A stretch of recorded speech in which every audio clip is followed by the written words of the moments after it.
Hi, my name is Jeremy and I'm a rising senior at Monte Vista High School.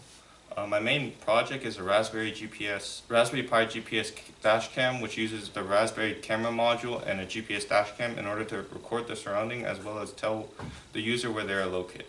So my first milestone, I was able to get the Raspberry camera module to take still photos as well as record videos.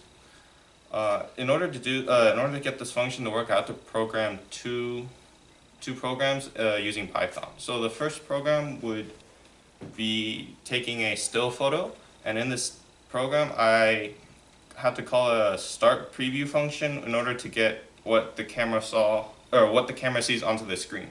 Then I would also use a time function in order to give the user time before the photo is taken. After the photo is taken, then a stop preview is used in order to get the preview off the screen. In the next program, I call the start preview again in order to get whatever the camera sees onto the screen, and then immediately after that, it's a start record function which records everything. Then the user is given 10 seconds using this time function, and right after that, I call the stop recording and stop preview to to end the video and get the preview off the screen. So here's a demonstration. So this is the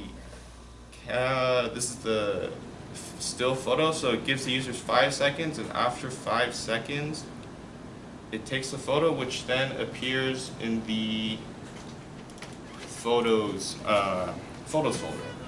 Then this is the record program, which records 10 seconds of video. And then again, after it finished recording, it goes right into the video. Not right into the video, right into the folder. So during this milestone, I had a couple problems. In the beginning was, so one of the problems I had was setting up the Raspberry Pi at the beginning. In the beginning, I didn't have any of the cables that were necessary in order to get the Raspberry Pi to work, so I had to constantly ask, and after I got all of the cables, I realized there were no adapters that were able to get the cables to connect to my computer. In order to fix this problem, I had to change to a monitor instead of my laptop, and then during this process I figured out that some cables were, like the Ethernet cable, were not necessary for this for the Raspberry Pi. Another problem I had was when I was taking new images and videos, the names would not change. So then whenever a new image or video was taken, it would not be saved since the name was already used.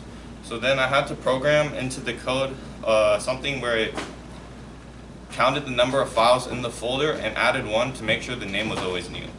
During this process, I was able to learn about the OS module, which is something that allows the user to interact with the operating system that the Python's working on.